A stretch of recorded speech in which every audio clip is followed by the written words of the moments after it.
Le sujet de ce chapitre, c'est les fonctions fructueuses. Beaucoup des fonctions Python, parmi celles qu'on a utilisées, comme les fonctions mathématiques, produisent des valeurs de retour.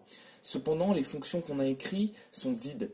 Elles ont un effet comme afficher une valeur ou bouger une tortue, mais elles ne retournent pas de valeur. Dans ce chapitre, tu apprendras à écrire des fonctions fructueuses, qui sont des fonctions qui retournent une valeur. Comme on a déjà vu, un appel de fonction génère une valeur de retour qu'on assigne habituellement à une variable ou qu'on utilise dans une expression. Par exemple, on a déjà fait quelque chose de similaire à e égale math.exp 1.0, ou alors hauteur égale rayon fois math.sin radian. Donc on sait que math.exp et math.sin génèrent des valeurs de retour. Par contre, les fonctions que nous on a écrites jusqu'à maintenant, elles sont vides. Pour faire simple, elles n'ont pas de valeur de retour, ou plus précisément, leur valeur de retour est none. Dans ce chapitre, on va finalement écrire des fonctions fructueuses. Le premier exemple est R, qui va calculer l'aire d'un cercle avec un rayon donné. On a déjà vu l'instruction return, mais dans une fonction fructueuse, l'instruction return inclut une expression. Donc cette instruction, elle veut dire retourne immédiatement de cette fonction et utilise l'expression suivante comme valeur de retour. Cette expression, elle peut être aussi compliquée qu'on le souhaite, donc on peut écrire cette même fonction d'une manière plus concise en faisant def r. Cependant, les variables temporaires comme a peuvent permettre de débugger plus facilement. Des fois, il est utile d'avoir plusieurs instructions de retour, une dans chaque branche d'une instruction conditionnelle. Donc par exemple, si on fait une fonction valeur absolue qui nous donne la valeur absolue d'un paramètre x qu'on lui passe, ces instructions return, elles sont dans une instruction conditionnelle alternative, donc seulement une d'entre elles est exécutée. Dès qu'une instruction return est exécutée, la fonction se termine sans exécuter des instructions supplémentaires, ce qui veut dire que du code qui apparaît après une instruction return, ou alors à n'importe quel autre endroit du programme qui n'est pas atteint par l'ordre d'exécution, on appelle ça du code mort. Dans une fonction fructueuse, c'est une bonne idée de s'assurer que tous les chemins possibles à travers le programme atteignent une instruction return. Par exemple, si on avait écrit valeur absolue de cette manière, cette fonction elle serait incorrecte parce que s'il se trouve que x est 0, aucune des deux conditions serait vraie et la fonction se terminerait sans atteindre une condition return. Si l'ordre d'exécution atteint la fin d'une fonction, la valeur de retour est none, qui n'est pas la vraie valeur absolue de 0. Si on fait print, entre parenthèses valeur absolue 0, on obtient none, ce qui n'est pas le bon résultat. Python nous propose d'ailleurs une fonction abs qui calcule la valeur absolue. Maintenant, je vais te donner un petit entraînement. Donc, tu vas écrire une fonction comparée qui prend deux valeurs x et y et qui retourne 1 si x est plus grand que y, 0 si x est égal à y et moins 1 si x est plus petit que y. Je te conseille de faire pause, de le faire maintenant et puis de passer à la suite. La suite, justement, c'est le développement incrémental. Donc, au fur et à mesure que tu écris des fonctions de plus en plus longues, il est possible que tu passes de plus en plus de temps à débugger. Pour éviter d'écrire des programmes de plus en plus complexes, il faudra que tu essaies un processus qu'on appelle le développement incrémental. L'objectif du développement incrémental, c'est d'éviter de longues séances de débugage en ajoutant et en testant seulement des petites quantités de code à la fois. Par exemple, imagine que tu veux trouver la distance entre deux points qu'on obtient par les coordonnées x1, y1 et x2, y2. Grâce au théorème de Pythagore, si tu le connais, on peut trouver la distance entre les deux points grâce à cette formule. En partant de cette formule, la première étape est de considérer à quoi la fonction distance devrait ressembler dans Python. Vu différemment, quelles sont les entrées ou les paramètres, quelle est la sortie ou la valeur de retour. Dans ce cas, les entrées sont deux points qu'on peut représenter en utilisant 4 nombres, et la valeur de retour est la distance représentée par une valeur décimale. Tu peux écrire un premier brouillon de la fonction en faisant def distance. Évidemment, cette version ne calcule pas les distances, elle retourne toujours 0, mais elle est syntaxiquement valide et elle peut être exécutée, ce qui veut dire qu'on peut la tester avant de la rendre plus compliquée. Pour tester la nouvelle fonction, tu vas l'appeler avec des arguments. Distance 1, 2, 4, 6. On obtient 0.0. J'ai choisi ces valeurs pour que la distance horizontale soit de 3 et que la distance verticale soit de 4. De cette manière, le résultat sera 5 parce que c'est un triangle 3, 4, 5. En fait, quand on teste une fonction, il est utile de connaître la bonne réponse pour vérifier qu'elle marche bien. À ce stade, on a confirmé que la fonction est syntaxiquement valide et on peut commencer à ajouter du code au corps de la fonction.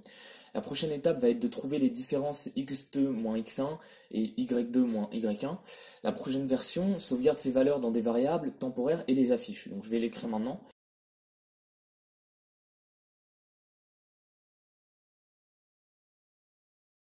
Si la fonction marche, elle devrait afficher dx est 3 et dy est 4. Si c'est le cas, on sait que la fonction qu'on vient d'écrire obtient les bons arguments et effectue le premier calcul correctement. Et sinon, il n'y a que quelques lignes de code qu'on vient d'écrire à vérifier. Vérifions. Voilà, on obtient le bon résultat. Après, on peut calculer la somme de dx carré et dy carré. Donc on va redéfinir la fonction encore une fois.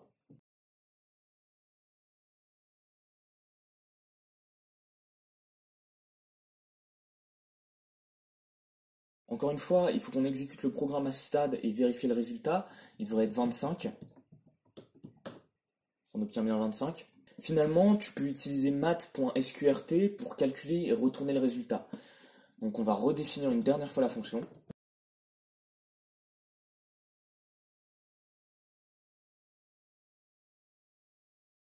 Maintenant, si la fonction marche bien en affiné, on va vérifier.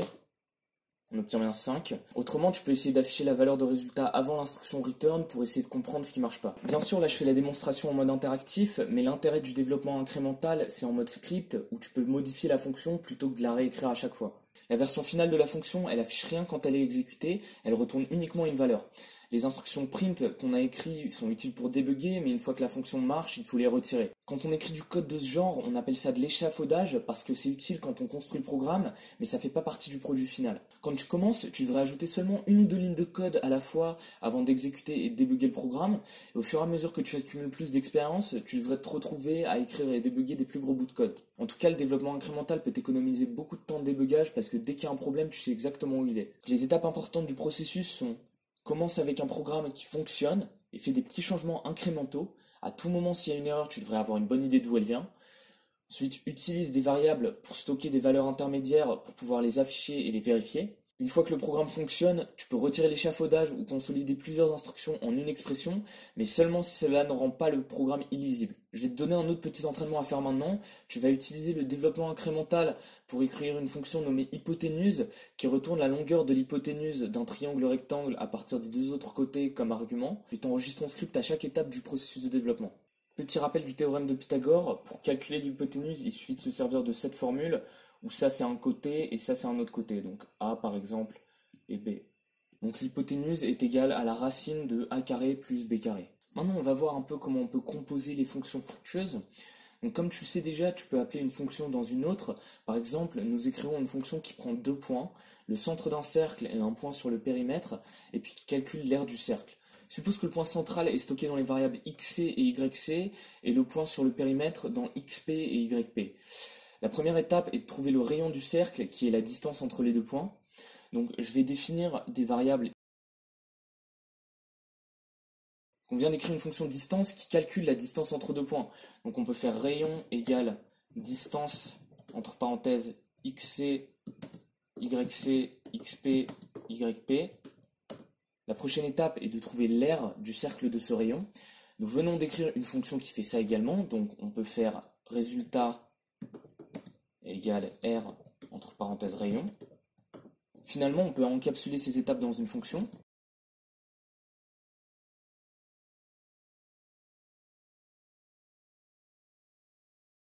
Les variables temporaires rayon et résultat sont utiles pour développer et débugger, mais une fois que le programme fonctionne, on peut le rendre plus concis en composant les appels de fonctions. Et la fonction marche toujours de la même manière. Maintenant, on va parler des fonctions booléennes. Donc, les fonctions peuvent retourner des booléens, ce qui est pratique pour cacher les tests compliqués à l'intérieur des fonctions. Par exemple, on peut écrire une fonction divisible.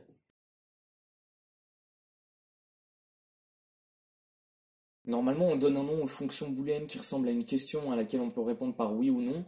Donc, on aurait pu appeler cette fonction est divisible ou divisible. Divisible retourne true ou false pour indiquer si x est divisible par y.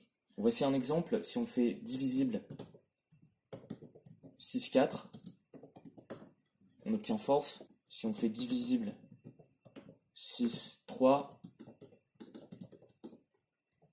on obtient true, parce que 6 est divisible par 3. Les erreurs que j'ai eues là, c'est uniquement parce que j'ai oublié un i quand j'ai défini la fonction. On se rappelle que le résultat de l'opérateur égal-égal est un booléen, donc on peut écrire la fonction d'une manière plus concise en le retournant directement. Les fonctions booléennes sont souvent utilisées dans des instructions conditionnelles. Par exemple, si on a x égale 6 et y égale 3,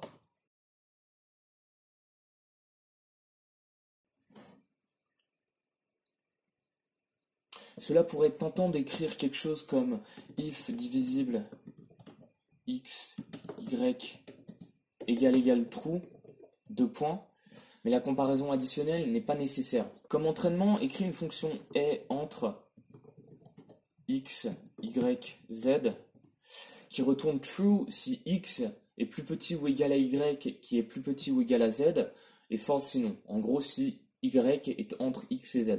Maintenant, on va voir un peu plus de récursivité. Qu'à présent, on a seulement couvert une petite partie de tout ce qui est possible dans Python. Cependant, ça peut t'intéresser de savoir que cette petite partie suffit à consister à un langage de programmation complet, ce qui veut dire que tout ce qui peut être calculé peut être exprimé avec ce langage. N'importe quel programme en existence pourrait être réécrit en utilisant uniquement les fonctionnalités que l'on a vues jusqu'à maintenant. En fait, il faudrait quelques commandes supplémentaires pour commander les appareils comme la souris, les disques durs, etc. Mais c'est tout. L'exercice de prouver cette déclaration a premièrement été réussi par Alan Turing, un des pionniers de la science informatique, et cette preuve s'appelle la thèse de Church-Turing. Pour te donner une idée de ce que l'on peut faire avec les outils que l'on a appris, on va évaluer quelques fonctions mathématiques définies récursivement. Une définition réellement circulaire n'a pas grande utilité. Par exemple, si on avait un mot vidéo et que la définition c'était un adjectif utilisé pour définir quelque chose qui est vidéo, si tu tombais sur cette définition dans le dictionnaire, ça t'avancerait pas beaucoup.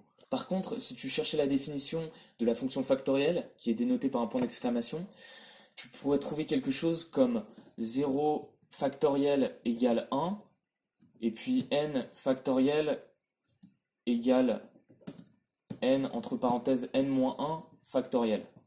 Cette définition, elle nous dit que la factorielle de 0 est 1 et que la factorielle de n'importe quelle autre valeur n est n multiplié par la factorielle de n-1. Donc 3 factoriel, c'est 3 fois 2 factoriel, qui est 2 fois 1 factoriel, qui est 1 fois 0 factoriel, et 0 factoriel c'est 1. Donc en mettant tout ensemble, ça nous fait 3 factoriel égale 3 fois 2 fois 1 fois 1, ce qui nous fait 6. Si tu peux écrire une définition récursive de quelque chose, tu peux écrire un programme Python pour l'évaluer.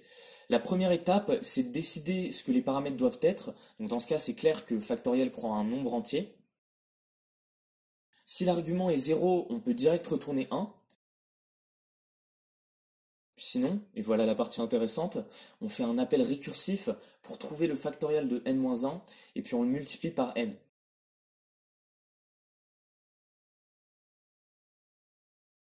Si on regardait l'ordre d'exécution de ce programme, on remarquerait qu'il est similaire à celui du compte à rebours qu'on a vu dans le dernier chapitre. Donc encore une fois, par exemple, si on avait factoriel 3, ce serait factoriel 3.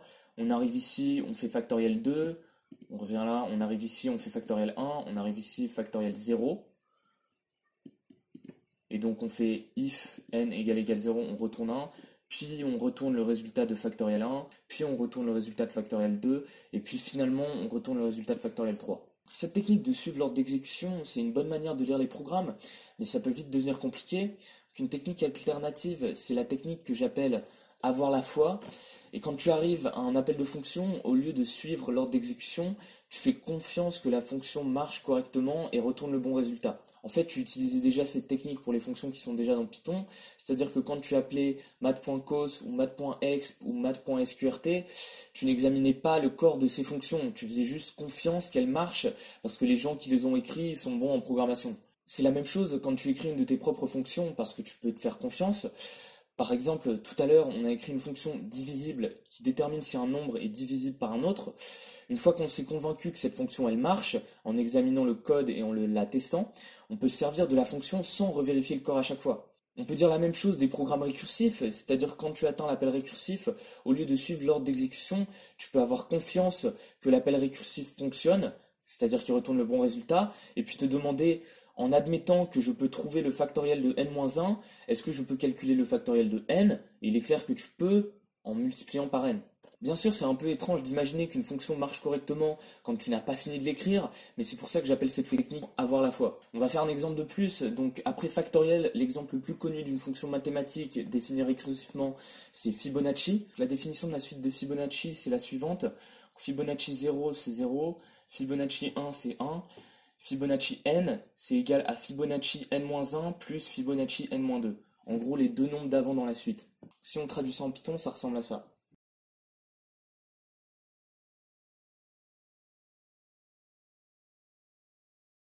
Si tu essaies de suivre l'ordre d'exécution ici, même pour des petites valeurs d'n, ta tête risque d'exploser. Mais avec la technique d'avoir la foi, si tu fais comme si les deux appels récursifs marchent bien, il est clair que tu obtiens le bon résultat en les ajoutant. Et on peut le vérifier en faisant Fibonacci 5.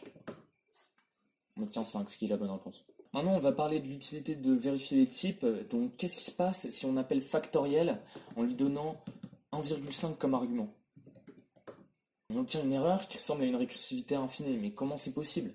La fonction a un cas de base quand n égale 0. Mais si n n'est pas un entier, on rate le cas de base et la fonction fait des appels récursifs à l'infini. Dans le premier appel récursif, la valeur de n est 0,5.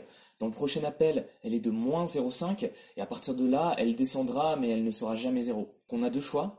On peut essayer de généraliser la fonction factorielle pour qu'elle marche avec des nombres décimaux. Ou alors, on peut vérifier le type de l'argument qui est passé à factoriel. La première option, ça s'appelle la fonction gamma et c'est un peu trop compliqué pour ce cours. Donc on va faire avec la deuxième. Alors on peut utiliser la fonction isInstance pour vérifier le type de l'argument. On peut aussi vérifier que l'argument est positif.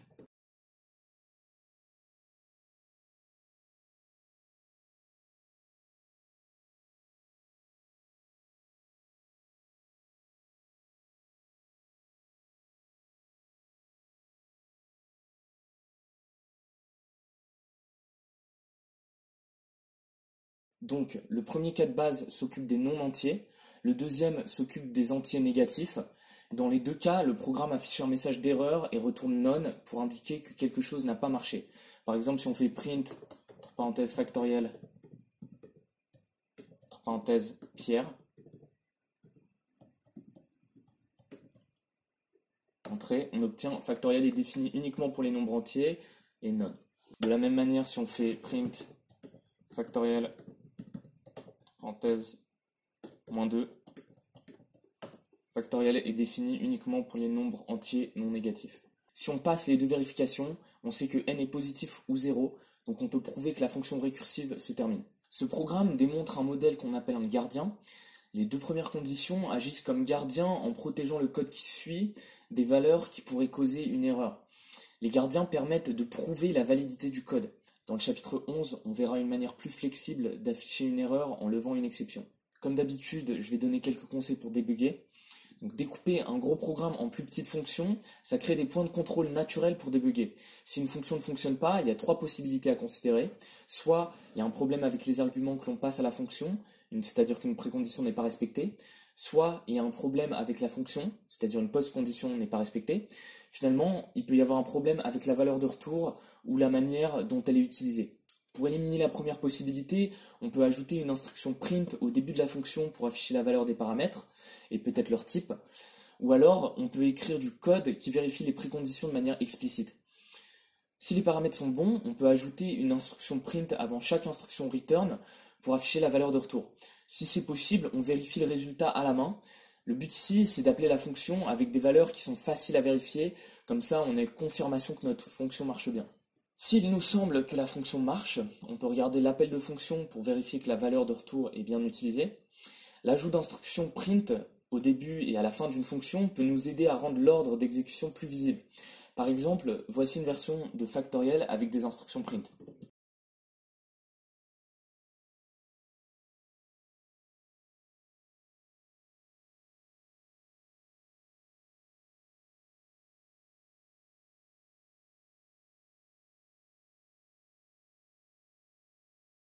Dans cette fonction, espace est une chaîne de caractères qui contrôle l'indentation de ce qui est affiché.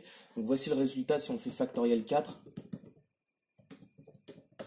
Ce genre de message il peut être utile quand tu ne comprends pas l'ordre d'exécution de ton programme. Cela prend un peu de temps pour développer un échafaudage efficace, mais ça peut en économiser beaucoup au moment de débugger.